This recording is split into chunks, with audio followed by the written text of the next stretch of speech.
what? We all made it back just in time for the music to go off. I saw John walk over there. John's coming in. Hey, guys, welcome to... What episode are we on, Cathy? 30, 31, 30, I think. John, what are we on? 30? Oh, good Lord, it takes me some time 30. to figure.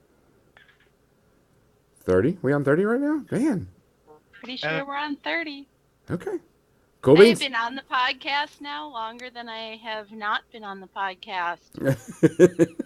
So I guess welcome to episode 30. We are going to talk about what we're going to do during Adepticon, give 2 code words out. So if you're going to Adepticon, you can get some free stuff from us. We're going to talk about Cathy slacking off and procrastinating. Uh-oh. John's having a problem. What? Procrastinating. Hello? Hey, John, we can hear you. You're spinning, though, right now. Seems like John's having a little bit of problems with this. Yeah, we can hear you. Yes, we can hear you. Your camera has gone out, though, buddy. Did he just hang up? It probably did. I'll message him. He can come back in. Message him on Facebook. That's typical John behavior. That's fine. Yeah, he must have crashed. He'll come back in just a second. Yeah, I see. So that's just technical difficulties at the beginning of episode 30. Hey, very common for Twitch and Skype. Not a big table. What's TLJ? I don't know what these acronyms are. These acronyms? The Last Jedi? Oh, okay. Got it. What's EHY? I'm looking at the Twitch chat for people who are not following us on Twitch, who are looking at the Facebook Live. The Twitch chat is actually pretty amusing. Well, let's see if I can get this to work right. We got your picture. We can hear you. So we'll go and go. Picture? We have the picture of your. We have your avatar. And we have your voice. So Skype says it's having a problem. I guess it's just local Skype problems. So we will see if we can get the picture to show up. Let's keep on going with it. Yeah. Absolutely. We are on episode 30. Like we said, John's back with us. Cathy, what are you drinking today?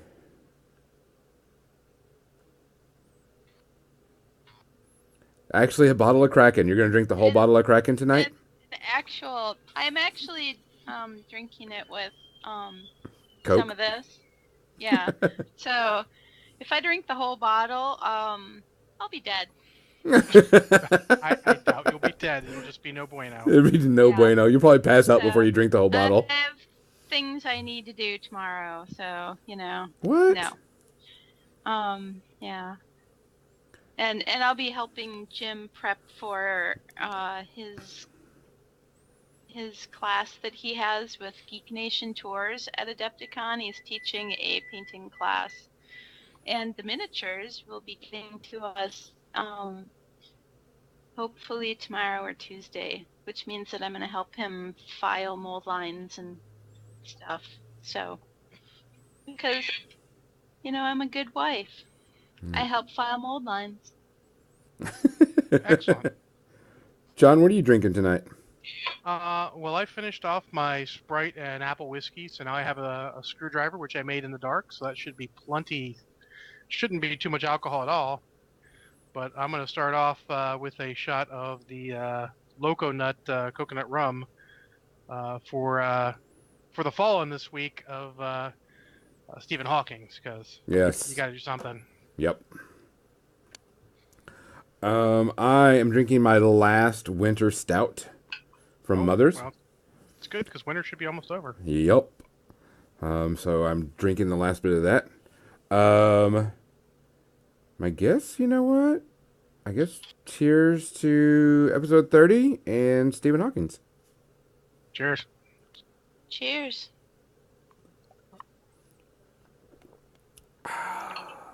That's good. It is. So, let's see. What am I supposed to do first? Talk about Asgard Games tournament. Start with Oh that. yeah, let's go with that real quick. Yes. So this weekend, Friday, I left. It was about an 8-hour drive, which is I don't mind driving. I like traveling. Drove down to Houston, stayed with a friend of mine, Ian, and his couple of his buddies. And which I'm gonna make a comment about that hotel. Fuck that hotel. What hotel? It was the Stay? Or are you defaming them? no. It was a okay. First things first. I get there, and of course, there's no parking, so you have to park down in the bottom. Now they can take my car and park it, and that's $35 a day. Yikes. Or I could park it downstairs in the garage for $25 a day. Yeah. And of course, this is how it goes. So I was like, forget that. Then we walked in and we went to our room, and you could smell molded carpet all the way down the hall. And I was like, oh, and I knew my allergies were going to kick up. So, hotel room, kiss my ass. Because when I left today, they were like, because I didn't get to the hotel till after midnight. We didn't all get in until about after midnight. And they were going to charge me 3 days parking. So, $75. And I'm like, no. I got there Thursday. I got there Friday at midnight, stayed Saturday, and left before 5 o'clock this morning. And I was like, no, you're charging me 2 days. They're like, okay. Yeah.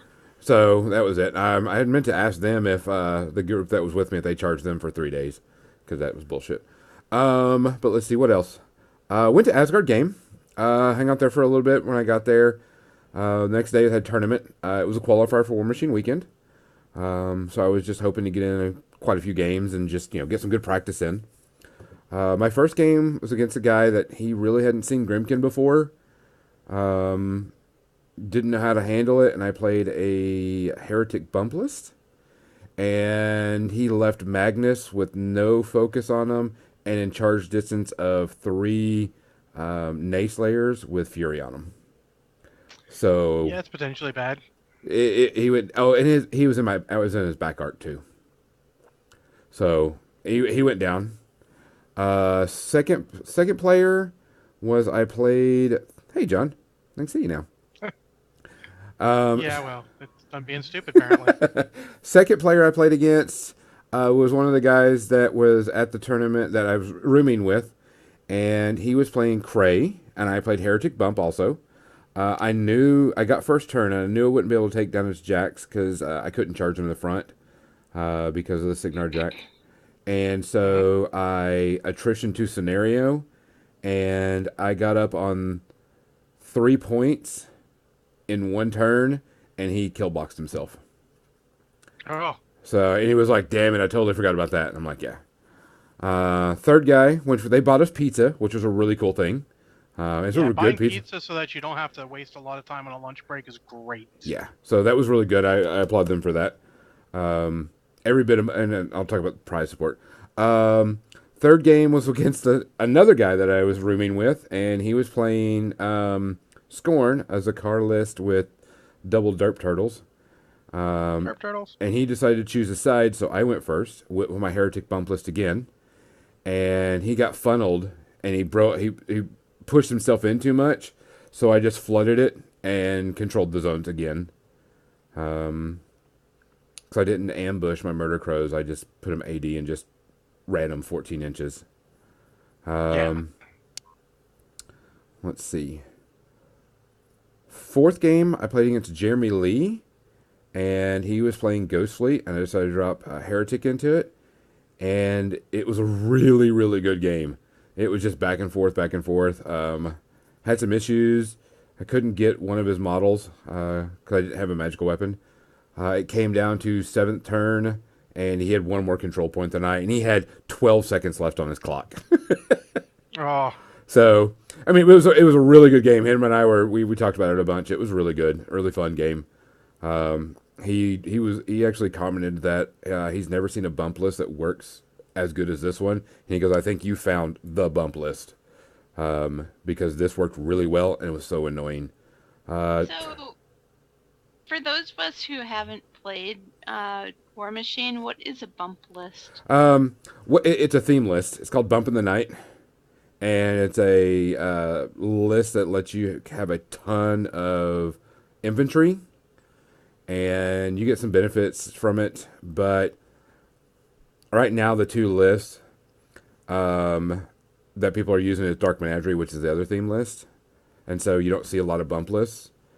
John's fading in and out, but he really liked it because on my first turn, I bought 2 cast camps, and then I had the 2 mad caps, and I had brought out by the end of turn 1, I had 8 cast camps out there, all in the area, and so he was kind of like, you have to deal with those. But I lost to him. And then what else? Calling John back real quick. And then after that, I played another friend and I assassinated, what's the mercenary girl? Ashlyn? Ashlyn. I assassinated her. She had 2 focus on her. I drug her in a little bit just to get her in the woods so my 2 war beasts and Longfellow could walk in and take her out. And then at the end of the tournament, I had the highest strength of schedule next to the winner, and so I got 2nd place at a qualifier. Yay! So I was pretty excited about that. Cool. I got $40 in store credit, bought a couple of role-playing games. Awesome. Picked up Frostgrave because I was trying to find something to buy, and I brought this one game that was really small, and then I was like, oh, here's Frostgrave. I'll pick up Frostgrave. I don't have a problem with that. Cool. Frostgrave always intrigues me. Yeah. Yeah, I've liked that it was a skirmish game. I like that it was a fantasy game. I've seen other people play it, and it looks like it has some fun mechanics. And I like their models. They're not like, oh my god, spectacular, but they're full of character. Yeah. But I mean, Their plastic sprues are amazing too, by the way. I've watched a couple of battle reports on it, and there's a few local people that are looking to get it in my hometown that I live in right now. That would be really cool. Yeah. I'd like to hear more about that. It looked pretty cool. I kind of just glanced over it Saturday night. But I really liked the place we were at was Asgard Game, which is Will Pagani's old place. And I told him his roads suck, by the way, which if you drive in Houston, the roads fucking suck. Oh, that's too bad. Usually, I guess I've been driving in other parts of Texas where the roads were actually pretty good. Oh, it was except horrible. for like side streets. No, it was horrible. It's been about a quarter of a century since I've been in Houston. But you know what's really terrible is Detroit. Or like Michigan. As soon as you cross the border, yeah. Just come to Maryland. Our roads are pretty shit too. I've driven in Maryland plenty of times. It's really the people that really make driving an experience there. Oh, you're goddamn right. Oh. But let's see. We had 18 people show up.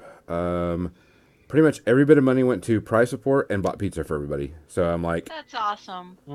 Bonus in my hand. If a store takes in money and doesn't send it back as store credit or whatever, it gets on my nerves because they get that they're getting the money anyway.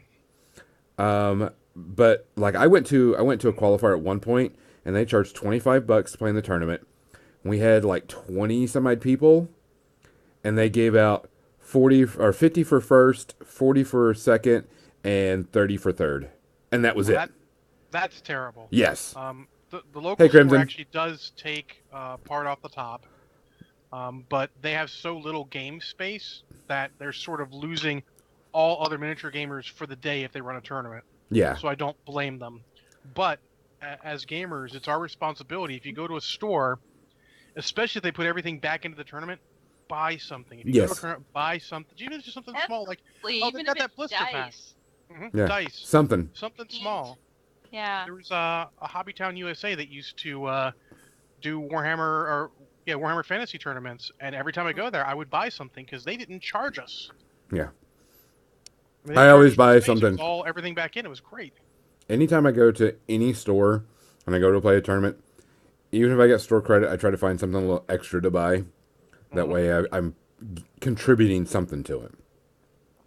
Yeah, and it sounds weird to have responsibilities, but we really do, because you want you want the story to keep going. So, and also, if you can, buy something from the game that you're playing, so they see that. More so if you're having an event on a day at one of your local stocking places. the game is helpful for the store. Yeah. Yeah. So like if you're going to play War Machine on Wednesday, buy your War Machine models on Wednesday. Don't buy them on Saturday. Wait till Wednesday. That way they see, oh look, having the day equates to having sales. Yes. It helps. Yeah. They notice these things. Don't think they don't. All but the smallest stores notice these things. Rant done. Right, done. No, that is fantastic. Good advice. But then it was a really good game. I probably wouldn't have gotten second if the guy that played in the final, he had, I think, 3 of his 4 games, they dropped out right after they lost to him. Oh. And I was like, sorry. He's like, yeah, you can't help that. And that just ruins people's strength of schedule. But it was a really good turnout. Very few. I think we only had 1 judge call because they were confused on something, and then I called them because there was this charge, and we were like, let's measure this to see if this is 3 inches, and don't touch anything. I was like, I agree with you, because if I would have got it, it would have been a big thing. I would have killed a bunch of things. And I was like, let's just do that just to be careful, and we don't have to worry about it. And I'm like, I'm cool with that. And he came over and just checked it. It was like, oh, and I was like out by just a smidge, and I was like, dang it. Yeah, definitely. There should not be a stigma on calling judge ever. No. Sometimes you get judge to make the third party. Like, I think it's this. I think it's this. Don't listen to the guy who's watching the game. No. Call the judge over. What do you think, judge? Yeah, and that was God, you don't want to ever listen to the person who's watching the game. Oh God, no! I saw an Age of Sigmar game today where there were 2 guys playing. I was watching a bunch of different games, and then 2 guys were basically like, oh no, do this, oh no, do this, oh no, do this. And I'm like, well, I would have backhanded one of these 2 fools. Did I tell you guys the story about when Jim was playing in the 40K tournament with Eldar, and this one guy he was playing against had his friend there, and his friend was doing exactly that thing. Oh, do this. No, you should do this. No, don't do that. You should do this. Like, that's when you call a judge and you get them. I didn't think this was a team tournament. Yep. Yeah. That's fair. Yeah. That's crap. Don't do that. No. Practice being quiet at the games. Yeah. That's another good. Don't be your friend's kibitzer and be standing there telling your friend what to do at a tournament. That is not kosher. It actually can get your friend DQ'd if you do that. Yeah. We had a problem with that at the old GW Battle Bunker for our fantasy group. We were doing a lot of tournament stuff, so what we do is we had little signs for locally, just playing pickup games, that says, if this sign's out, you don't come and say anything about the game. You come, you watch, you wander away, talk about it out of your shot. Yep. If you don't have the sign, it means that like we're practicing, we're trying to get everyone's help to make sure we do stuff right, not practicing the tournament part of it. And that's a good thing to have, to know if they're practicing for a tournament or they're just having fun. Yeah. These guys were just having fun, so they weren't really worried about it. But wow, did our Twitch feed just bug out for a second there? No, it's still going. Okay to me, but sorry, I didn't mean to. It's just me, I'm sure. Sorry, I didn't mean to interrupt. But so I would go by somebody's table if it was a friend of mine and look at their stuff and be like, "Hey, are you sure you want to do that?" I don't know what they're doing. I don't know the game. I don't care. The problem is the one doesn't know that. So you sure you know what? Yeah, I don't know what you're doing. And then I'll say that. I'll be like, I don't know this game. And they'll know that I'm just joking, That's good, yeah. They get that little twitch. Yeah. Oh. But so it was a good tournament. I had a blast. Drove back, left at I got on the road about 6:00. Drove back, came in, got my paint rack set up, and decided to do this. Yes. My paint rack. Yeah, your paint rack, awesome. Hey, that thing was, I only got it for like 35, I think, total. And it took me probably like 15 minutes to put up. And, that's and then I got all my stuff put on there, and I didn't sort it out too well. I just kind of put, here's all the grays. The grays are all together. Here's all the blues together. Yeah. I But need to look other at than that, something like that because my painting table is, well, my assembly table is got no paints on it. Well, actually, it's got 3 paints on it for my bases. yeah. But I mean, I needed to clean up my table. I don't have a lot of space, so I just had to do it. Which, I'm always looking for more space for stuff. I actually, on Amazon, I got a bunch of these plastic drawer units. mm, So I've got 2 on this side with a little nail polish riser. It's not the nail polish rack that you got that goes on the wall. It's like a little riser, Mm-hmm. and it's just clear acrylic. And so I've got all my most used paints over there. And then over here I have another 2 sets of the drawers. is it like this or smaller drawers? They're smaller. Okay. I mean, the drawer set is probably, I don't know, 2.5 feet tall. And there's a bunch of drawers, and they're all about 5 inches tall. And so they fit, like, I have work in progress stuff in some of them. There's one that's just dedicated solely to facing materials, Mm-hmm. cork and Sculpey and all that stuff. And there's a whole bunch of them that just have blisters and bags full of models. But then I have the old paint carousel that I'm sure you're familiar with. I have one somewhere. I've got one that's 4 tiers, and I have one that's 2 tiers. My 2-tier one has foundation paints on it, which I never use. My 4-tier one has Games Workshop paints and Privateer Press paints and Reaper paints that I never use on it. Well, that I almost never use. Honestly, all I ever use is the Reaper clears, which are like 6 different colors, plus Secret Weapon miniatures paint. That's pretty much all I use these days. Cathy, I don't know how old school your painting goes back, but I was looking through getting some stuff together to eBay for my buddy eBay's for me, and I found an armory paint. Oh my god. Holy smokes! I mean, I've got some old Citadel ones, but Yeah.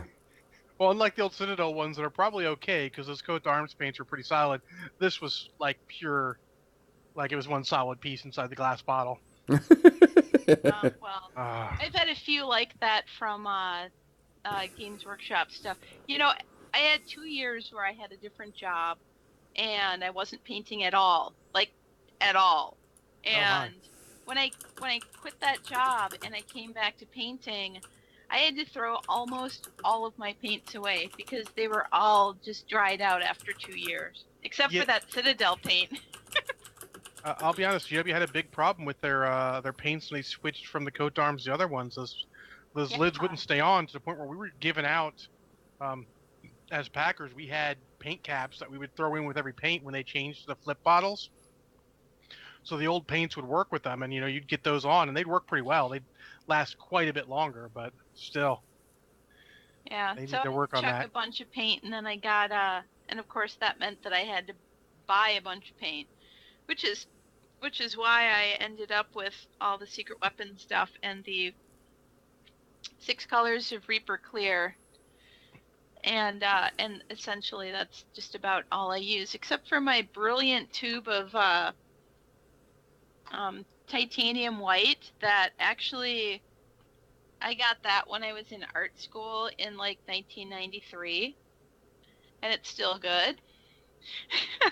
And it's this gigantic tube, and oh my god, the pigment is so amazing. I just take and mix a little bit of the glaze medium from Vallejo into it to thin it down. Otherwise, it's really thick and pasty. But the glaze medium thins it down really nicely so that I can apply it like normal miniature paint. But it still has this really heavy pigment of white. I mean, it's Hmm. very opaque. I'm in love with it since I ran out of my Vallejo off white, and I found this in a drawer. I'm like, I need a white. I need any white because I don't have time to wait to, for somebody to ship some to me. And I discovered this, I'll never go back. I'll never go back to miniature painting white. Well, Vallejo white is my jam. I love Vallejo white. It is just good. that was always the one I went to, but now that I've got this tube of Utrecht White, I'm like, this is like God just came down to earth and said, "Here, Cathy." Ah. Oh, you know what we So, have to do? what? We have to rap. Oh, hey, Gonzo, weren't you going to regale us with some Will Smith? You know, Good save. do what? I'm so Good save. happy that I get to listen to someone else rap instead of me rapping, because I didn't actually go back and listen to that because I was kind of afraid to. No, yours was fine. Yours is fine. We, I think we're gonna continue with all of our things now. I do have to do another song next month, because I have to actually do one that John picks out for me. I had picked this one out because it was a backup. Yeah, it was a backup because I So I'm gonna do this one, and I'm gonna do what I want as the backup. So next month, if someone keeps donating, I will do whatever John wants me to do. And if we get more than one donator to the cause, I'll watch any shitty movie you want as long as it's not too expensive. and Doubly so if it's free. If it's free, go up. But if I can get it at a not bad price, I will totally watch any shitty movie you want. Look out for an Emoji movie review. and then I'll go and I will add props. Oh, props! I'll add props. I'll add props. I don't mind like singing, taking my turn singing either. You know. Well, I have to do another one because I have to back up on this one and I have to do another one next month. But if we need to, Gonzo's got my back on this one. Luckily, yeah. Now I should make John play the music. Play the music. Yeah. You mean like a beatbox? Do you know I have only heard that song like 3 times ever in my life? 3 times ever? I never watched the series. That's oh my gosh! More than I ever heard Wild Wild West until you guys said, "Hey, Cathy, would you sing this?" And I was like, "Sure, why not?" And Gonzo, at least one of those times was the metal version done by one of the guys I follow on YouTube. I feel like you could do it that way instead. Oh, do the metal version? No. Do a metal version of anything. So I could do a William Shatner version of something. Oh God, that would be hilarious. I would love that. It would be so corny. You want to do the William Shatner? Something where I can do a verse of something in William Shatner, because otherwise it just takes too long. Oh God, I'd be dying. All right, so I have to do a Will Smith song, and since it was my choice to back up, I of course went with Fresh Prince of BelAir because it's iconic. Everybody knows it. I was going to do the full original song, but it is actually pretty long and has some pretty racy lyrics in it. Yeah. You know what I discovered? We're so family friendly. You can't. Lyrics. No, there were some lyrics that are pretty big. I left out a verse of Wild Wild West. I only discovered it after I was done. Mm-hmm. There was a verse that wasn't in my printout. You did the radio edit just fine. So, yeah. I guess. But it was the verse about Artemis Gordon, and he's like my favorite character in Wild Wild West. Oh, Kevin Kline's your favorite character? That's fair. No, Artemis Gordon specifically, as in like old school Wild Wild West. Oh, okay, fair. I will give you. So yeah. All right, so let's get this out of the way so I can start painting because I do have to work on my dwarf, and I'm almost done with it. So we can get this out of the way. All right. Right on. Okay. Now this is a story all about how my life got flipped, turned upside down, and I'd like to take a minute, just sit right there. I'll tell you how I became the prince of a town called BelAir. In West Philadelphia, I was born and raised on the playground is where I spent most of my days, chilling out, maxing, relaxing, all cool, and all shooting some b-ball outside of the school, when a couple of guys who were up to no good started making trouble in my neighborhood. I got in one little fight, and my mom got scared, and she said, "You're moving with your auntie and uncle in BelAir." I whistled for her cab, and when it came near, the license plate said fresh, and it had dice in the mirror. If anything I could say, this cat was rare, but I thought, nah, forget it. Yo, homie, to BelAir. I pulled up to the house about 7 or 8, and I yelled to the cabbie, "Yo, homie, smell you later." Looked at my kingdom. I was finally there to sit on my throne as the Prince of BelAir. Ta-da! Done. Yay. Yeah, I actually went and looked at the full lyrics of this, and give me a second. and they're actually Like, there's a lot cut out. Like a regular rap song with well, yeah, he did it. This is the racing intro. He did it. lyrics and everything. Well, Yeah. it's like Yeah. the Friends theme song. Did you know there's actually a whole song to that? That Mhm. actually Yes, has like yes, I other did. verses, It's the Rembrandts. and none of them make any sense. So I feel like if you were to read a rap, but like William Shatner, you could totally nail it. Oh, maybe. Like even an excerpt of really any song. Honestly, I feel like that's a good idea. I own the William Shatner album, Seeking Age Tom, and it is at points amazingly great. And at I'm gonna points switch to the painting painful cam. as fuck. Oh God, that's awesome. Yeah, Get there's a lot of songs out there. They're like, oh, this is a really natural, nice song, and then you're like, whoa, wait a minute, this has got some changes to it that I didn't know about. yeah. Yeah, well, I remember the first time I did my Sharona in Rock Band, and I actually read all the lyrics and everything, and I was like, what? What? Oh, that's disgusting. Oh, I like the songs where you're like, I love this song from the '80s, and you listen to the lyrics, you're like, this doesn't make any sense. This is just nonsense. What are you Oh my talking God, about? I did karaoke. I did Her Name is Rio, me and my friend did. And we're like, wait, there's more lyrics than just the chorus? What? Oh, absolutely. Duran Duran. Yeah. I mean, I totally know the entire song by heart now. But at the time, Oh, I was like, what do you mean there's more lyrics than just the chorus? yeah, Congo mentions that at his work he didn't notice lyrics to Pumped Up Kicks until he read the yeah. lyrics, and then you don't play but it you know anymore, what? because, you I don't. still like 'cause that it's- song. I It's like the dark. song, but it is Yeah. dark as fuck. Yeah. Hmm. What Oh, a great song, and now that's in my head. Thank you, Congo. there you go, Congo. Work. So, Someone's Cathy. shaking his camera. yeah, I'm trying to pick out a color for this skull I want to do, but I don't like any of the colors I have up here. How about a dark off-white with a warm tone? I've got some of that, but I want to put a decent base coat on it first, and then let that dry. So Cathy, with the white, maybe start out with your darker color, which is not going to be super dark because it's white.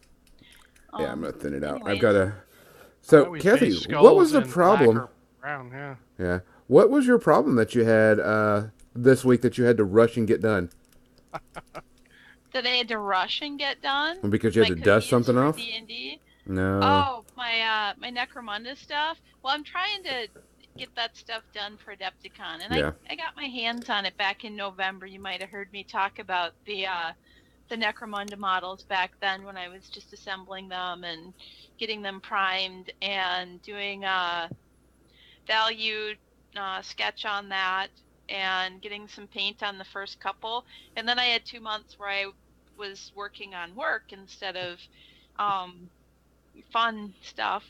And so this week I got back to them because they really just needed, the armor to be done, like the flesh tone and the metallics were all finished on it. So then on my 12 guys, I wanted to do a different color scheme on each one of them because why should everyone be the same? It's a gang. I mean, I know gangs have gang colors, but really, I mean, You want them to be individuals. who's going to be, matching uniforms in a gang? I don't think that's Any quite of the how that gangs in the works. Warriors? Oh God, maybe in 1980 or something. Bloods and Crips are still around. Maybe on cable TV back when MTV still played music. Hashtag shots fired. Yep. So I was trying to come up with color schemes for each guy, and the first two I did, one was like sort of Captain America, red, white, and blue, and the second one was purple and yellow. And I'm trying to keep that vibrant kind of superhero sports team kind of 4-color. vibe going. Like And for the life of me, all I could think was, it's like Blood Bowl, guys. It's like, having picking a color scheme for your Blood Bowl team, which I did a lot of back in the day. And so I rated the sports team, color catalog. I did Tampa Bay, No, in not just Tampa Bay. Old school Tampa old, Bay. yeah. It was like 1980s Tampa Bay, like the light orange and that sort of pastel teal color on one of my guys. And I did, of course, Chicago Bears colors, and then But I did a green and yellow. why are you doing this though? I'm doing this because I just want to. Well, so I was given these models by Adepticon to paint, and so I want to bring them back and throw them down at the convention. So they're really kind of just sort of above tabletop, just Uh-huh. kind of tabletop, because I know that they're just going to get slammed around. Yeah. And that's really why I was doing. I mean, I want to play, but it's really for other people to see the models, to see what they look like, and play the game and stuff at the convention. So which is why I need to get them done by Tuesday. I only have 2 guys left, and the armor is done. All I have to do is touch up a few little small things on them. So I mean, we're talking like 45 minutes to an hour of work left on this, and then paint the edges of the bases black, and then done. Yay.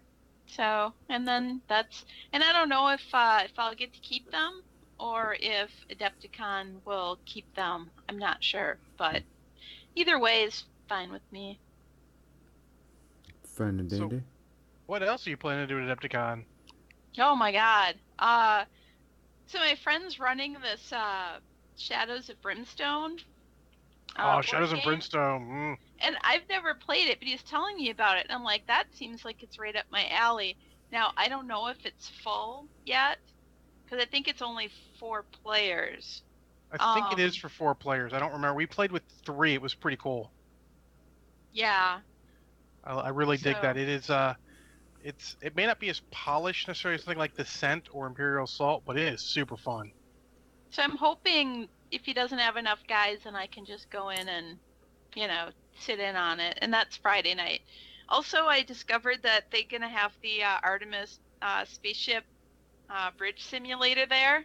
Yep. Oh, okay. That was there last year. And I love that. Yep. So that's going to be there, it sounds like it's going to be there every day. And I have a friend who we all bring our computers over to his house and hook up LAN style and play in his basement, which Talk is about fun. old school. So we've only done it a few times, but it was fun. So it's cool to see them at Adepticon to be able to do that. So if you're into Starfleet bridge simulator kind of game, where you want to either be the captain who's delegating what everybody else should do, or you want to be the navigator, or you want to be and basically you're playing the role of one of any of the people that you see on like the Enterprise bridge. So you could be the guy firing the photon torpedoes, or the guy who's trying desperately to keep the the shields intact so you don't get blown up. So, ops. Yeah, so it's fun. So I saw that was there, and I think I heard a whisper of it last year, and I totally forgot about it until I was looking at it this year, and I'm like, ooh, they have some of that. And my goal this year is to play more games while I'm there. So I'll be in the dealer's room looking for demo games. Plus, I'm bringing Zombicide, so Gonzo can play Zombicide. I'm just bringing the basic game. It'll have a few of the characters from Kickstarter promos, but it's going to be just the basic game, which is fun. And it's still it's still at least a couple hours of fun, and we'll see who else I can get together to play. Gonzo, bring your model up a little bit. It's a little far out of frame. Oh, sorry. Here, let me do this. I got a good shot of the palette. Sweet. Sweet. There you Okay. go. It's helping. Yeah, I'm just trying to get. Your guy's looking good. He's pretty looking much. handsome there. He's pretty much done. I got to finish up a little bit, touch up a little bit on the metal I have in here, and then finish the skull. Put some grass on it. And then it'll be done. Gotta finish this skull. Oh wait, show me your skull. It's just got a light brown on it right now. You gotta maximize. Oh yeah, you have to raise it up a little. There we go. Give me a second. Okay, so that's a nice brownish. I've been buried in the dirt for a couple centuries kind of look. And now I'm just gonna. Yeah, it's like cool. Applying like a little bit of. So, Gonzo, you're going to Adepticon too. What are you planning on doing? Friday I'm playing in either Masters or Champions. I can't remember which one it is. Whatever the Friday tournament is. Yeah, whatever the Friday tournament is, because that's a War Machine Weekend qualifier. So I'm gonna try to get into and finish that out. More points. Yeah, more points. Need to get in the top 8 to get any points for that. So I'm trying. Yep. But it's gonna be a lot of people. Pretty much if I lose one game, I'm out. It's because there's so many people. Based on what people said earlier, Congo had said, don't drop unless you got to. Cons are the exception. Yes. Because you can usually, unless you really want to practice, you can go and do something else, see people.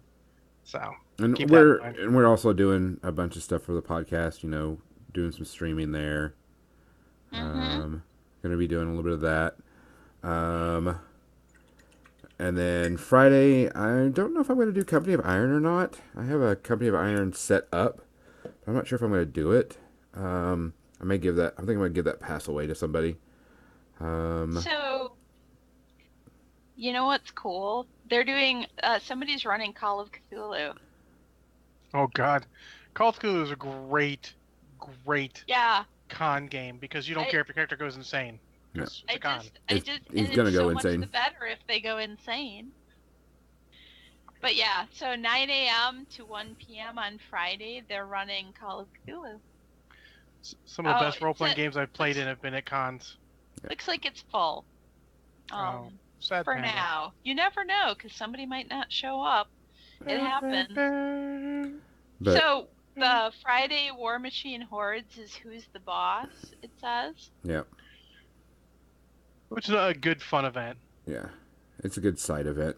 And then there's a Company of Iron, and then there's the narrative event. Yeah. Narrative event, I don't know. I'm just kind of iffy on that right now. Yeah, I mean, you're pretty focused on making it to the qualifiers, so I mean... that's my main thing. The Masters Dyad Final. Yeah.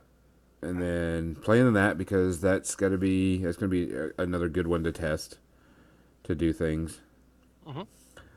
Test out lists, and since you have to play ADR and stuff, I've got 2 lists that I want to try out. But I'm looking forward to the Friday night garage sale, I guess is what it is. What is it called, Cathy? Oh, the bits trading? Bits trading, yes. Oh, that sounds awesome. And what it is people so just... Fun. Last year, I got a Man of War unit, Iron Fang Pikeman unit, Butcher 1, and something else for $5. Somebody's gonna find me some Infinity bits. I got some models I need to fix up. Okay, I'll keep an eye out for you. Did they sell just bits? Yeah, some people just... Infinity doesn't, but some people, they just have extra parts. I know there's models that have extra arms and all. I had to cannibalize an arm from one model for another, so I'm just looking for stuff. Yeah. Oh, I'll keep an eye out for Infinity. Yeah. But I mean, there were some good deals. I was like, I can't pass this up. Oh yeah, I love stuff like that where you get the cool, cool bits and stuff.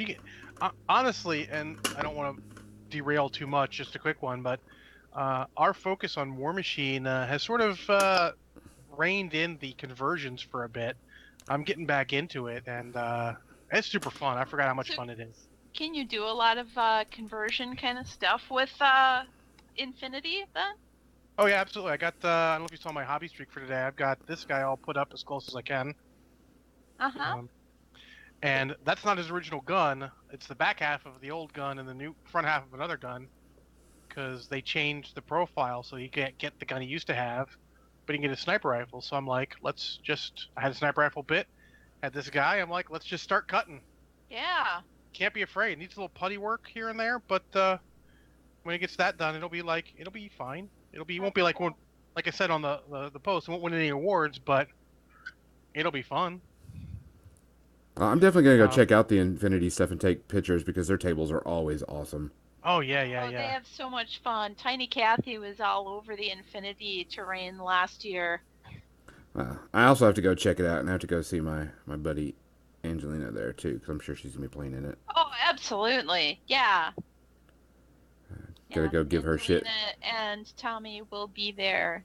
Yeah, I'm gonna stand by her table and go every time she makes a roll, just to give her Oh, be shit. like, are you sure you want to do Yeah. that? You'll be like Cathy that way. No, just stand there, and every time they make a move, like, oh, bold move, Cotton. Let's see if that pans out. Oh, all these things I employ as a stratagem when attempting to tweak people's minds when I'm not playing Mind at all. games. Yeah, that's my game, mind games. But That's why I like the librarian so much. I'm looking forward to do some demos of games. Oh yeah. Yep. That's one thing I like. I definitely got to go by Dust to go see Giorgio and everybody else there because The Dust Minis game. yeah, Yeah. Congo's big on that, so definitely Oh yeah. I want to hear what you say, because he'll probably be pushing me to get some. I mean, I did a demo of it last year, and it just wasn't my thing. But I mean, I could see it. They got some really cool minis, and their pre-painted stuff is really good too. For pre-painted, it's really solid. Um, I think the one we're all looking at is Star Wars Legion, yeah, because Yeah. we said locally, like, we all play a ton of games. We're not sure we've got space for another game, so we really need like a no bullshit. How good is this game? yeah, Because it looks solid, but is it solid or is it fucking amazing? yeah. I really enjoyed the mechanics, and I don't understand the people that are saying, oh, but they're limited to Rebels and, Empire, and then maybe, they're going to do Bounty Hunters or something. And I'm like, so what? I mean, chess is limited to black and white, and people still have fun with that game. And see, the thing is it shouldn't matter because if you're not into Star Wars, you're not going to play it to begin with, and it's not going to be a super ultra competitive game like all the other stuff. But it is a solid game from everything I've seen and Yeah, from everybody I've been I talking to. I enjoyed the mechanics. I liked how you determine range. I like that you have a group, a unit of guys, and every time it's the leader of the group that you're measuring from. Yeah. It's not any of the other guys. Those, it doesn't matter. It's the It looks like leader. it plays pretty fast too, because of that, which is cool. It does. Once you know the rules, you're going to be able to, well, like any game, really. I mean, you're going to be able to go through and make your decisions, and every card has everything on it. Every card for each unit has everything you need to know right on it. Yeah, we also need to know how fantasy flighty it is, because X-Wing and Armada are the most fantasy flighty of games, where you have to buy ships you have no need for in your army because they're for the other faction, just because you need the cards for the upgrades potentially. Yeah. Yeah. And I understand the business model of that. I feel like they could make more money if they just made card packs and keep people happy. Yeah, because I think it's silly, because you go to a tournament and there's only a very narrow set of lists that you're going to be playing or facing up against. Well, I had a guy's like, I bought 3 of those Rebel ships. I don't even play Rebels, but I need the upgrades to them. I'm like, I do not play a game that I care about that much to buy 3. Like, I thought about buying the new Chimera Star Destroyer for a couple of the cards in it, and then selling the rest online to people who need, like, the fighters that come in it or the Chimera, Yeah. Like, and trying to defray some costs. you could do like a lot of other games do and just do PDFs of cards so people can just print that shit out, because that's absurd to make somebody buy all these, that's, to me, that's kind of one of the reasons why Monster Apocalypse died the first time, is because it was that closed box. And I know it isn't the exact same thing, but it was that whole closed box, it's a random chance that you're going to get, even the faction that you want, let alone the character in that faction that you want. Mm-hmm. So they're making people buy all this stuff that they don't need, and you're just going to throw it away. What are you going to do with it? It's wasteful. Yeah. And it is cool that they're going to the standard Monster Apocalypse, going to standard. You know what you're getting. It's going to be the faction you want. It's models you put together and paint. So that's great. Yeah. I know putting together models and painting them is scary for some people who want just PVA HeroClix style pre-painted. I totally understand that. But I at would least say you're pull your getting adult what you pants want. up and just do it. It'll be fun, I promise. Yeah, totally. It's not like you have to paint like a pro. Well, I mean, if you think about it, even the Star Wars Armada and the Star Wars X-Wing models, everybody's doing repaintings of those things. And there are some really, really cool repaints of those models. And that's like a really big thing right now, is repainting all your stuff. There's a whole Facebook group that's for dedicated to repainting your X-Wing models. Mm-hmm. And I saw an Armada game today where one guy had painted all his rebel ships, like he started to do little details and all on them, so you could tell each of the same type apart. I'm like, oh, cool. Yep. But there was, I think Star Wars Legion is going to appeal to the fans and anybody that wants I don't want to say casual, but a more easier rule set, excuse me, for miniature play, because it's not going to be that big of a deal. There's not these huge complex rules. There's not these huge complex multiple rules. Like, of course, War Machine and Horde, you have a ton of rules. So it should be pretty solid. Should be pretty fun. Cool. Yeah, but that's the one big I'm looking forward to. And then, of course, there's always going to be some sort of game that's demoed there that is like the surprise hit. Everyone's talking about it. And I always love hearing about that. Yeah, I'm curious to see and play some of the other stuff that comes out, the new stuff. That's the reason why that's probably what I'm going to be doing Friday, is demos and looking at games and figuring stuff out and you got to make time for demos. Yes. Mm-hmm. So do we want to play our zombie side game at night? It's going to have to be. It's going to have to be a zombie game. Don't you have to play after hours? Yeah. Well, it's not last night on Earth. Fair. But yeah, I enjoy my late night gaming sessions. So the last couple times I brought Zombicide and we played, it was the middle of the night, and we're like, oh, I really need a 6th person, and total stranger comes in and joins us and is like really into it, and we had a lot of fun. And I still don't even know who that person was, but we had a lot of fun. Well, that's one thing that you can do, is you can go to a convention, do a pickup game, and, well, I'm going to go buy that because that was a ton of fun. Yeah.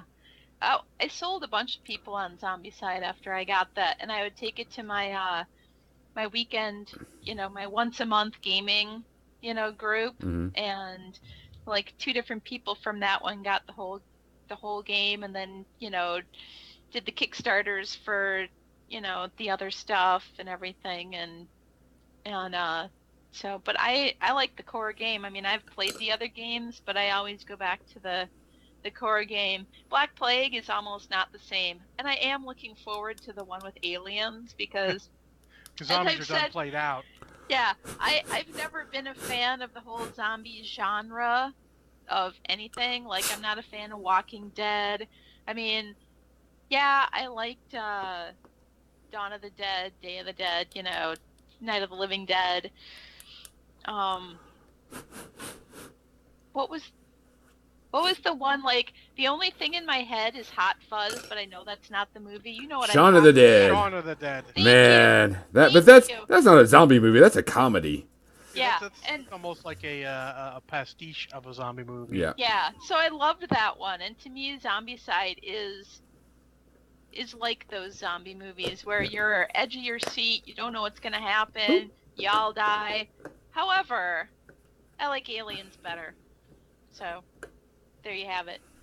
Yeah, no. I mean, I want to see if there's any decent new role playing stuff, any new decent miniature games coming out, especially anything that's a low model count that I can just pick up a small thing and be done with it. Mm-hmm. Oh yeah. That's what I like. Arena Rex. I wish people played Arena Rex because that's a really cheap, fun, quick game. That's why I Yeah, wished Mercs. Remember Mercs when that came out? Mm-hmm.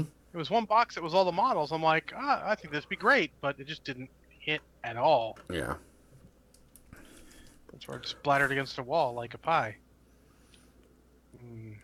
So, Yeah, I only vaguely recall hearing about Mercs, but I don't. Beyond that, I don't know anything about it. I know what game I'm going to be testing out because I get a free box of it because I'm a VIP, Uh-oh. VIG. If you're going, the VIGs this year get the Darklands 2-player starter box Okay. and like the 2 faction books. That's the starter box. Okay. Cool. So I mean, I'll be able to test that out since that's be something different, new, and hey, free minis are free minis. You should see the size of the bags that they have for the VIG stuff. I'm looking forward to it. I can't wait. I'm definitely looking forward to my bag. This is one of the few cons where you're like, this is some good swag. It's like Christmas. It's Yes. like Christmas. Yeah. Very much so. They're Nova has their Supernova pass. It looked similar, but it sells out like so fast it defies description. Not even close. Oh, I'm sure, but I mean, Nova's still small fish compared to the Anyways, standard bearer. But other than that, I'm can't wait to get a hold of all that stuff. And I'm buying trying a bunch of used miniatures for my Kings of War army that I do you gotta want pick me up. to stream? Do you want me to stream you unpacking your Oh yeah, we can do that. your VIG bag? Yeah, we can stream that. Yeah. We'll get it over. So I'm going to be there on Wednesday, setting up the hobby lounge and helping in the swag bag stuffing line, the assembly line for getting the swag bags together. Yeah, we're gonna be there Wednesday to do it all. So ping me when you get there. Yeah, we're coming in Wednesday. We should be there we should be in Chicago, Schaumburg area around 3:00. Yeah. And then we're gonna do that. So Before I will have been there for hours already, so Oh, yeah. I'll need a break. So whenever we get our VIG badges and stuff like that, I'll get a hold of you and we'll move out to the area and go look at it. And Unboxing. Unbagging. Yeah, In unbagging. that case. But we do need to give out 2 codes for people that are listening if you're going to be there to get some free swag from us. We'll be giving away a single dice and a dice set, which is going to be 1 green die and then the 3 or 4 purple die with our logo on it. And we only have 2 of the dice sets. Cathy will have 1 and I'll have 1. And if you are the first person to give us the word hopscotch, you will get a set of the dice. If you find us and give us the word... What's the other one we want to go with? Free lunch. Free lunch. We will give you a single die. So we only have 2 die sets. Free lunch. You get 1 single die. 1 single die. If you kill us free lunch, if you say hopscotch, you get a dice set from us. If someone comes up to you and says "Hail Cator," like Congo suggests, throw dice at them. Then you punch them in the balls. Holy crap! This escalated quickly. Also, on top of that, normally I'm a commie at, by nature, but really, Kador. But as something that we've got in the works right now, we are working with Mechanica Studios, and they will be a sponsor pretty soon of our podcast. Working on some graphic design work there for some stuff that we're going to be printing and getting for y'all. And that we should have some previews of that next week. Yay! We've already got Not some. next week. And and Not this week. The week after Adepticon. Adepticon is when Yeah, I the week will after be. Adepticon. Yeah. Ooh, alarm! Alarm! Wait, is that the alarm for movies and media section? Pretty much, because It is. It is. We'll just call it that. Yeah. But guys, we will have some stuff, and we should. Chris Explosivo, Chris Johnson, Mechanica Studios, is going to have some stuff, and we're going to have him on the show, and he's going to talk about graphic design work and what it takes to take a product from, conception to something real. Concept in your pocket. Yeah, in the pocket. Which he's a really good guy. And my dwarf is done, by the way. Dwarf done. Dwarf done. Got some grass on him. Got some dirt. Got the skull a little washed out on the white, but that's what it is. I need to put like a number 1 on his back, but I think I might use the transfer for that.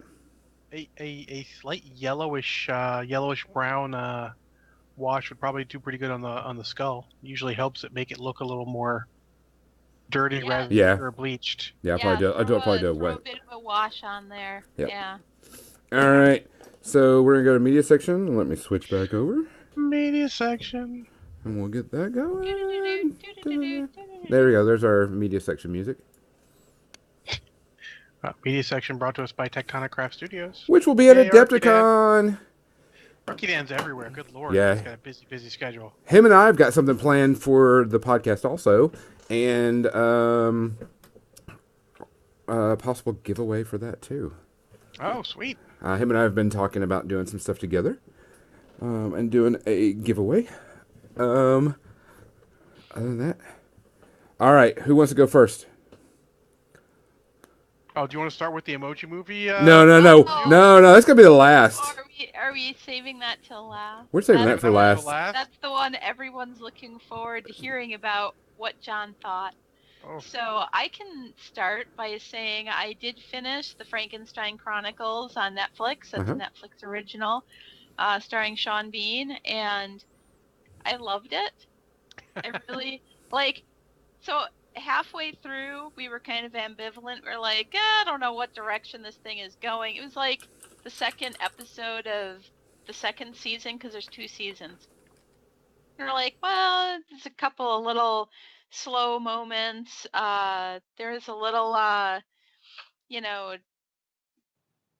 stuff that left us a little annoyed, like the kind of flashback sleeping dream sequence things, and we're like, really, this is kind of, but then we're like, it might be leading up to something, they might explain what's going on, and it did, and the pace did kind of get up and go, and it was less predictable than I thought. Like, I thought it was going to go in a certain direction, but it decided to go in another direction, and I was happy about that. I was like, oh, is it going to be like this? Is this guy going to do this? And but no, it didn't do that, and the guy didn't do that. And if they come out with another season, they actually ended it really well, but if they come out with another season, I will be watching it. And then Jim and I binge watched all of Altered Carbon between last week and this week. Mm-hmm. And oh my God, we probably took like a half an hour afterwards just to discuss it.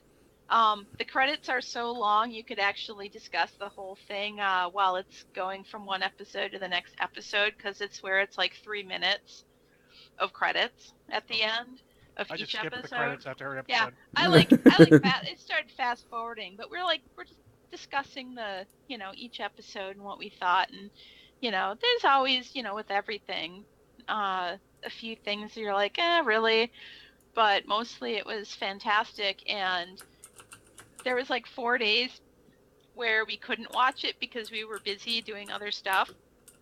And I'm like, oh, we don't get to watch it tonight. Oh, we don't get to watch it tomorrow night either.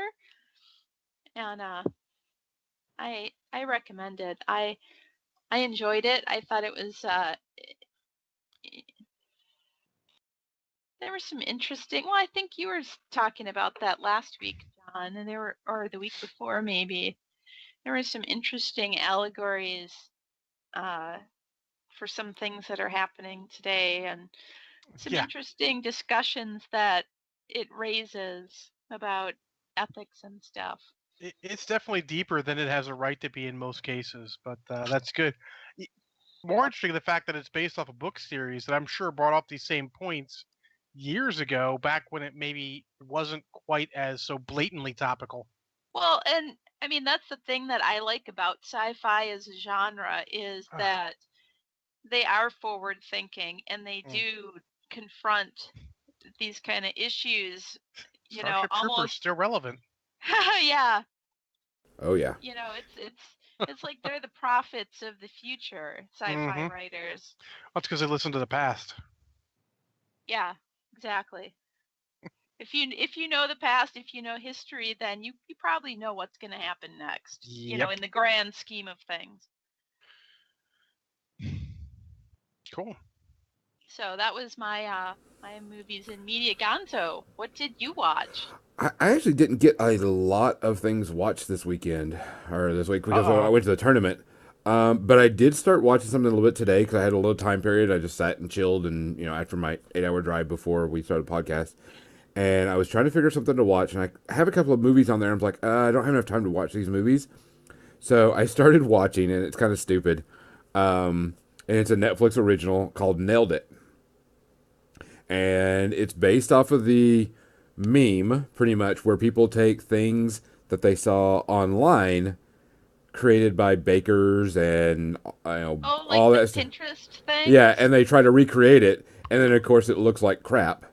Yeah. And so they take these people, they take these people that don't know how to bake, don't know how to do anything, and make them do these elaborate cake designs. Like the first episode, they make them do this little small thing, and then they make them do a 4-tiered wedding cake made by the lady that makes the wedding cakes for celebrities like Kanye and all this stuff. And oh my god, it's so hilarious because one episode, this guy, they're trying to melt chocolate to make ganache, okay? But they're not using chocolate chips. They're using chocolate discs, which don't have the cocoa in it. And the guy's throwing it in the microwave. And he puts it in there for 5 minutes. Oh, Jesus. So he burns up the entire chocolate. And there's huge smoke all through it. And so he tries to do it again. So this time he takes Kit Kats and throws them in there. Throws them in there for 5 minutes again. Burns up the Kit Kats. Is he trying to light things on fire? No, he has to be 5 minutes. Has he never heard of a double boiler? No, these are real amateurs that really. And this one guy, I'm a total amateur. I've never melted chocolate, but I still know that you need a double boiler to do it. Well, he definitely did not know how to do this, so it was hilarious. And just some of the stuff they did was it was just cracking me up. Like they were trying to say fondant, and they were fondick.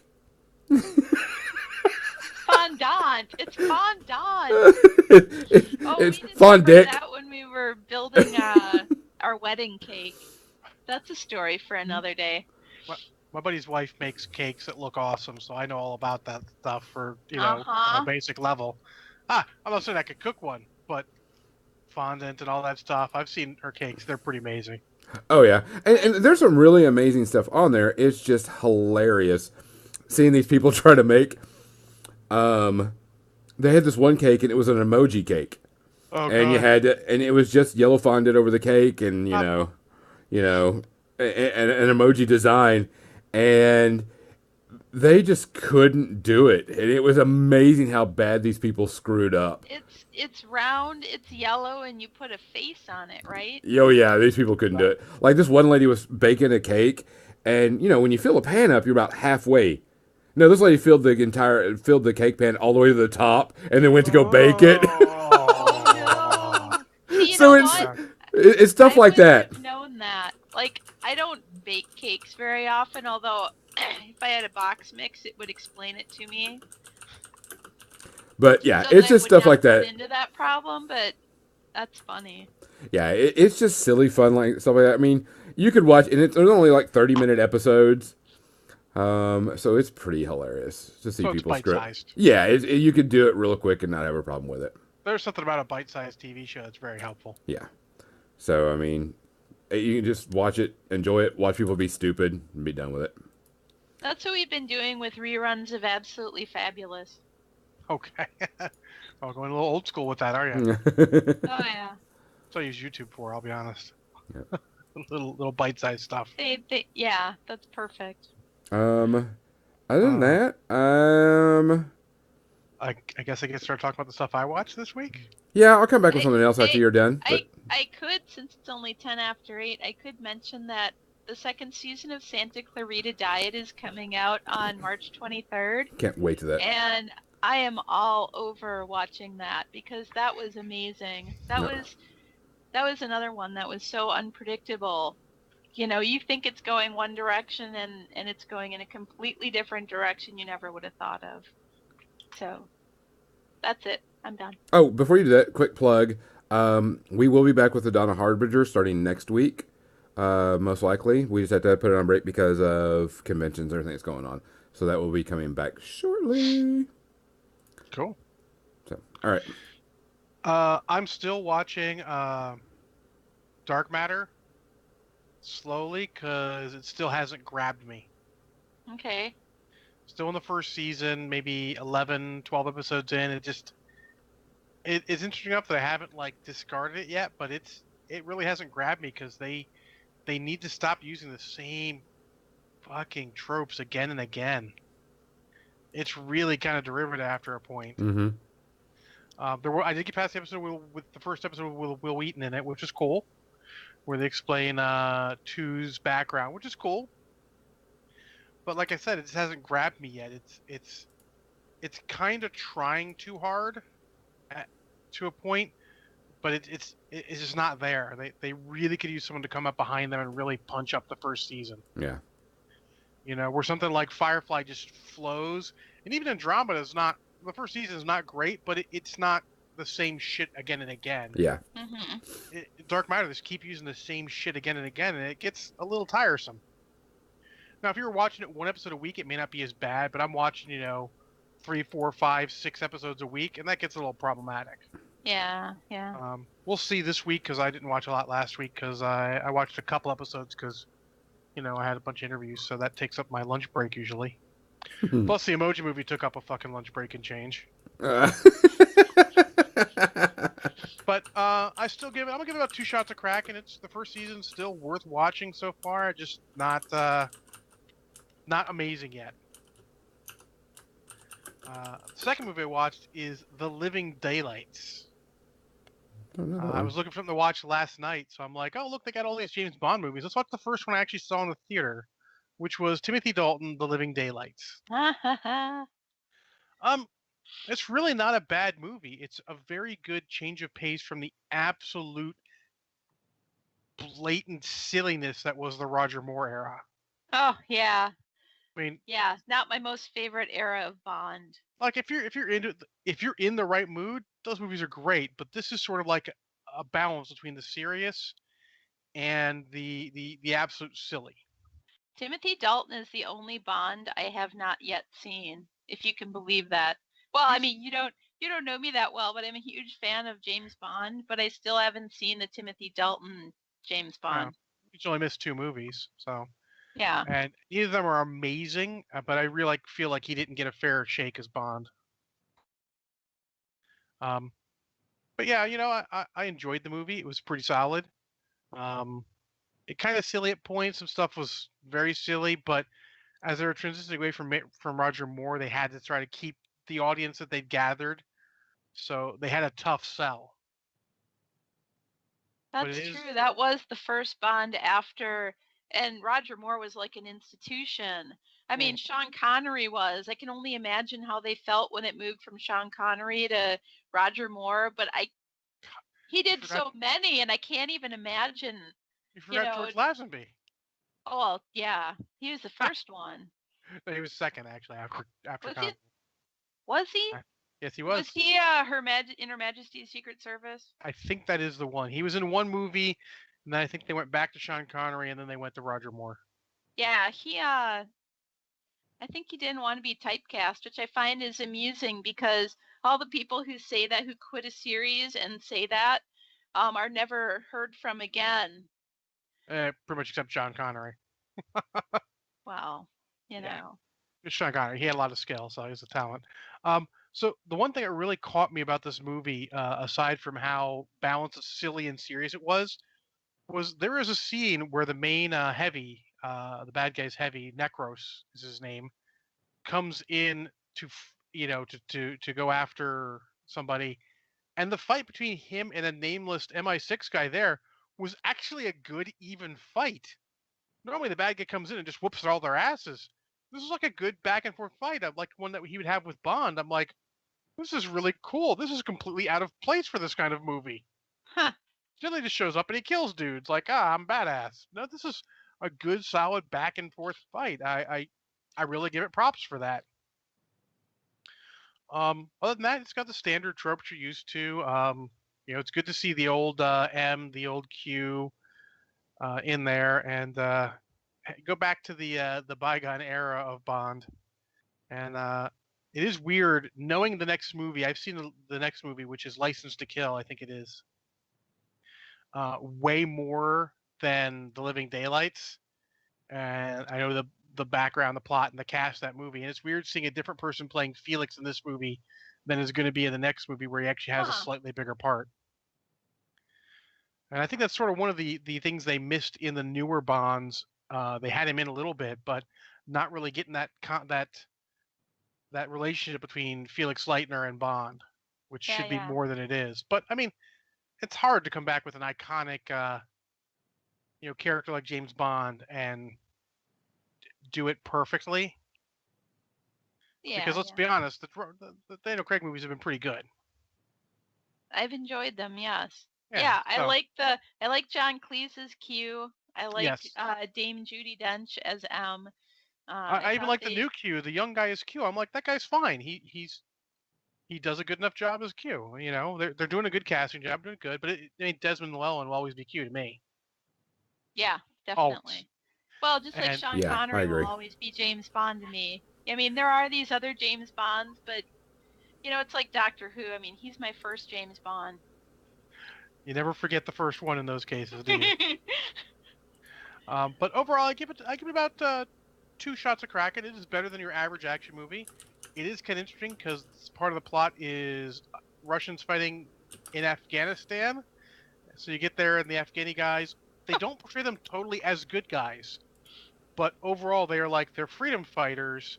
And there are some of them who are like, they'll do business with either side. But it is kind of interesting seeing that. Just like the real world. There is some praise to be said for that because there's some good stuff there. I was impressed. It's way better than I remember. A little longer, a little over 2 hours, but not too bad so. And it's free on Amazon Prime because I love watching free movies. Yes. But yeah, so pretty solid. Give it a check out. Gonzo, do you want to talk about your next one before I go into the main event, so to speak? No, go ahead because I have a feeling this is going to be a little while. Okay. It actually won't be because I actually have I have the best capsule review for the Emoji movie ever. This is my official review. It's the Lego movie, only shit. Everything is not awesome. No, I'm shocked. It's just this. It literally is the same basic story as the Lego movie, just it's not as good. I mean, what should we say? I mean, T.J. Miller and James Corden as the main character, whose name I forget, they give him a normal name, and High Five, they're fine, they're amusing. The female lead, who I didn't even bother to check, is okay. Patrick Stewart got a paycheck. but he is woefully underused. The rest of the voice actors are at least okay, but I mean, it's giant product placement, much like the Lego Movie, just way more blatant than the Lego Movie. Because the Lego Movie coming in, it's all Legos. There's your product placement. Yeah. Go. Yeah, you Yeah. can't argue with that They one. do a good job of like, oh, here's Batman, but he's a character in the movie. It's not just like whatever.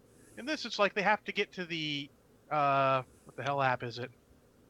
The Dropbox app to get to the cloud. They're being chased by these guys who are going to delete them because the main character's a malfunction, but they can't get into the Dropbox app because it's protected.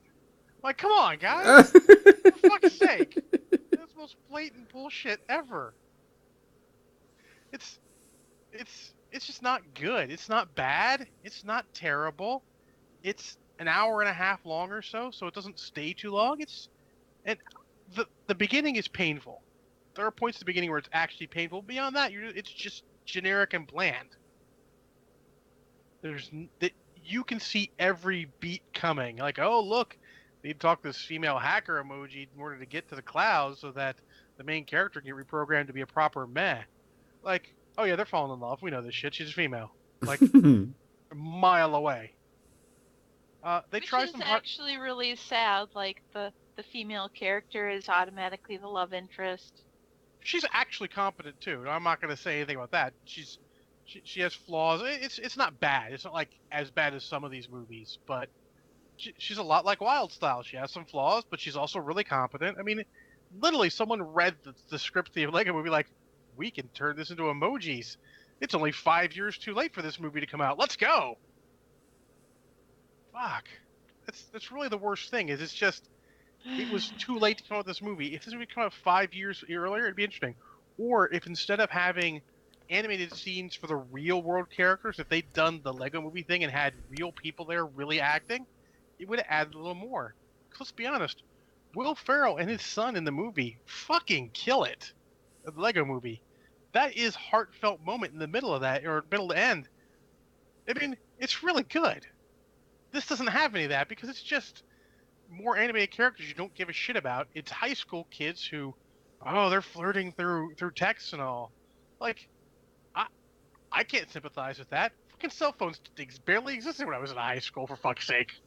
But and like, oh, high school kids, their whole life is based around their cell phone. If so, man, this is a fucking sad world we live in. That is it's gonna in be fact terrible. true. Oh, Yes. It is. That's terrible. But it's just like stupid stuff that even the basic person who understands the operation of a cell phone goes, oh look, the phone keeps making noises when he's in class because the emojis keep going to different apps and doing stuff. Yeah, I'm pretty sure that kid knows how to use the fucking off button in his phone. Or the mute button. And yeah, no I'm gonna turn it on vibrate and put it in my pocket. Whatever, no one's gonna know. Fucking who cares? Yeah. Jesus Christ. It's like I said, it's not terrible. It's just not good. It sounds to me like it's terrible. The kids who would really enjoy it aren't going to get the meaning out of it because they're too young. And the kids that are old enough, high school kids, to get the meaning out of it, aren't going to like it because it's shit. So it's incredibly dated. It is. It's... Oh. It is literally just... It's the Lego Movie, just shit. If you wish to watch this movie, it is free on Netflix. But instead, pay money for the Lego Movie. It is worth the money in comparison. 4 shots of Kraken. It's not worth 5. It's worse than 3. I'm not gonna say it's the worst movie I've seen in a while because I've seen some pretty shit movies, but it's the least interesting movie I've seen in a while. Even some of the even Batman No, I'm not gonna say that. I was gonna say Atlantic Rim had some. No, it doesn't. Don't watch this before Atlantic Rim by any stretch. But even like this Batman vs Superman has some intriguing moments that are more worth it to watch than this. Okay, just it's better than paint drying, but not by much. I don't know. I mean, I'll watch me some paint drying. I mean, I watched some water boil before I watched this, and I think the water boiling was slightly more interesting because I could see that. Yeah. ramen was coming out afterwards. So that's good. That reminds me, I'm out of ramen. I'm one also of those people that I don't care that I'm not a college student. I like ramen. you get some chicken. You grow up a chicken breast. You cut it up. You put it in the ramen. I like to chop up some shallots and or some green onions, and throw that in there. I'll just go with the chicken breast. I'll get the other Well, stuff later. if you don't like produce, that's fine. Yes, Congo. The Bollywood movie Baby Watch was infinitely better than this. Just way better. This is just. Oh, there's some great Bollywood movies out there. This is just unfortunate. I am actually kind of looking forward to watching the Hurricane Heist as soon as it gets into cheap theaters. Hopefully, I can buy a ticket with. I found, see, all these, which you guys, I don't know how much you guys can see of these. These are all free passes to movies I haven't used. So there may be some movies in my future, because I don't have to pay for them, and that is the best way to see movies when you don't have to pay for them. There's only one movie I've ever seen for free in the theater that was not worth the price of admission. And that is a Jean-Claude Van Damme movie called The Quest. Mm. Someone else paid, and I didn't get my money's worth. Gonzo, I'm done ranting. Take us home. Actually, I wanted to deviate a little bit from the media section and go away from it is media because it is an audiobook. Okay. And I've been listening to the Lightbringer series. It was a suggestion from one of my posts I did on Facebook of, hey, I need audiobooks to listen to. And it has really been a good series. The story is about mages in the world that can take and bend light to use as magic. Some people can only use one spectrum of light, like blue or red or green or whatever, and then there's people that can use the entire spectrum, and they're like super rare. The main character, which is his name's Kip, is a backwaters country kid that doesn't know that he can use and bend the light to get things done, and gets caught up in this war. The thing I like about this character is he's your average everyday person, as in he gets picked on, he's chunky, he's short, he's got a smart-ass attitude, he hates people, he's got this really bad attitude, and he's got a mouth that won't shut up. So like he's sitting there talking, and like this badass maid just talking to him and giving him shit, and he's just like, yeah, fuck you. Whoops, I shouldn't have said that out loud. And just gives all these bad attitudes. It's got a huge cast of characters. It is very well written. It's done by Brent Weeks, which he did the Dark Angel trilogy also. And that's another great series if you want to read a good assassin, fantasy assassin series. Definitely read that one. But it was really, it's been really good. I am 4 books in. I'm waiting for the 5th book now. I just finished the last book now, and it is solid. It's written really well. I could see this being a TV show. He touches on some pretty touchy subjects. You have some pretty oh shit moments in it. There's the grandfather, and he is a complete dick. I mean, he is an ass to everybody. Just everything he does, he just screws with everybody in the story. The magic that they talk about, how it's done, is really interesting, really neat. It's really fun. If you get the audiobooks, listen to audiobooks because they're pretty long. If you want to get the books, read the books. The next one's supposed to come out pretty soon. But I highly recommend this series. So it's called The Lightbringer, The Black Prism. And it's really good. It's one of my top ones right now. I dreaded listening to the end of this book, so now I gotta wait for the next book type thing. But it's got good writing and everything, so I really like it. That was one thing I wanted to add because I've been listening to a ton of audiobooks. That's awesome. So I think books are definitely legit for media. Absolutely. Yeah, but I mean, definitely. I mean, audiobooks are becoming really big for me because I don't have time to sit and read a book, but I have time to listen to a book while I'm doing something. And since I drive, on Mondays and Thursdays, I'm driving for 2 hours, so I'm like definitely there. Yeah, I've actually been, for as long as I've been hobby streaking, pretty much I've been reading at least a half an hour every day the same amount of time. So Yeah. it's just not worth writing a streak about. Reading streak. Hashtag reading streak. Maybe it should be a thing.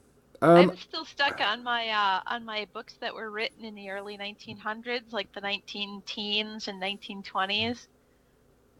And I have John Carter of Mars on the Warlord of Mars on my bedside table. That's in my list, in my pile. I have a bunch of those on Kindle because you can find them for free on Amazon, and I haven't yet read them. I'm looking forward to, though, because I like Edgar Rice Burroughs. I was always a fan of Tarzan. I get any free book. If anyone's like, here's a free book, I'm like, download on Kindle. Because sometimes you don't want to spend money. Like, I want to read something random I don't know about. Let's read this. Yeah, they have those mega packs that are like 99 cents for a whole bunch of, whatever. So, and that's what started it, was these girl detective mysteries from the 1920s and 30s. That's what got me onto it, because it's kind of like Nancy Drew, but earlier. In fact, one of the authors is the first person who started writing Nancy Drew mysteries, because Nancy Drew and the Hardy Boys, you'll laugh, but they started out in the early 1900s, in the 20s, 30s, 40s, but they just kept rewriting them to modernize them. I read a bunch of Hardy Boys when I was younger. It's good reading. I mean, we need to get back to that as a society, reading more books. There's a lot of good stuff out there. Oh yeah, especially in fact, now. I found that I was reading too much stuff that I'd read before, and reading something fresh. So I'm reading the Harry Dresden books. Is actually a really great change.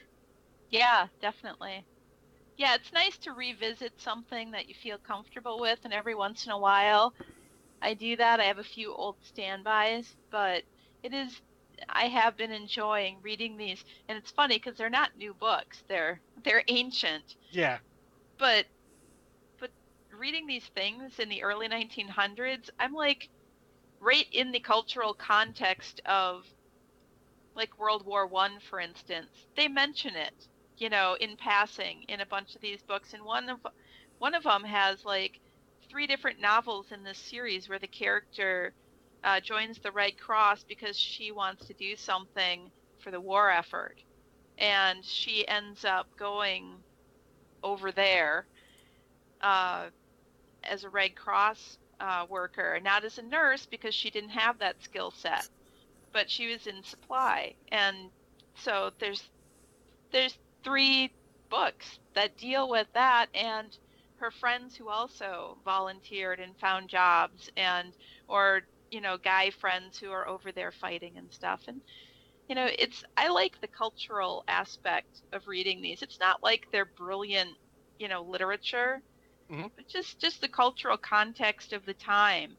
It's interesting to me. It's more like a sociology thing. I think that's it. And with that, we have gone past our time. All right, guys. Tim Larkin on Facebook said that he just got through reading the complete works of Sherlock Holmes, and I think that sounds like a great read. Love me some Sherlock Holmes. I have read so many over and over again. I'm a huge fan. All right, guys. Like I says, we will bring next. We won't be back. We won't be on next Sunday. We'll make you sick with our Adepticon coverage next week. Well, not this next Sunday. We won't. No. We won't be podcasting this next Sunday, but the Sunday after that we will, and we'll do our Adepticon review. Sunday we'll be sleeping it all off. Yeah. We will be streaming a bunch of stuff live or posting some videos, so be prepared for that. Try to do some demos and stuff. We will do a unbagging.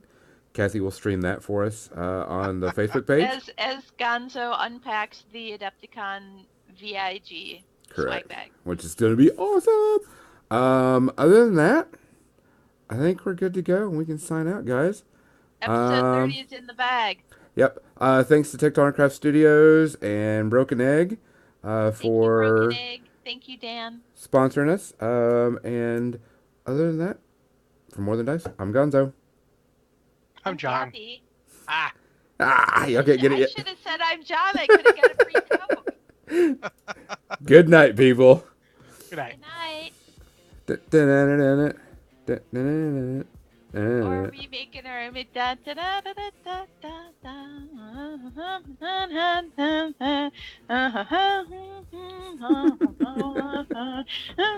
I definitely I'm did not drink channeling- enough. I'm channeling skanking my in my dad chart. right there. You were what? I'm skanking in my chair. You're skanking? don't- What's I don't skanking? even know what that means. Does that mean like you're rubbing your butt on your chair like a What? dog does when it butt itches?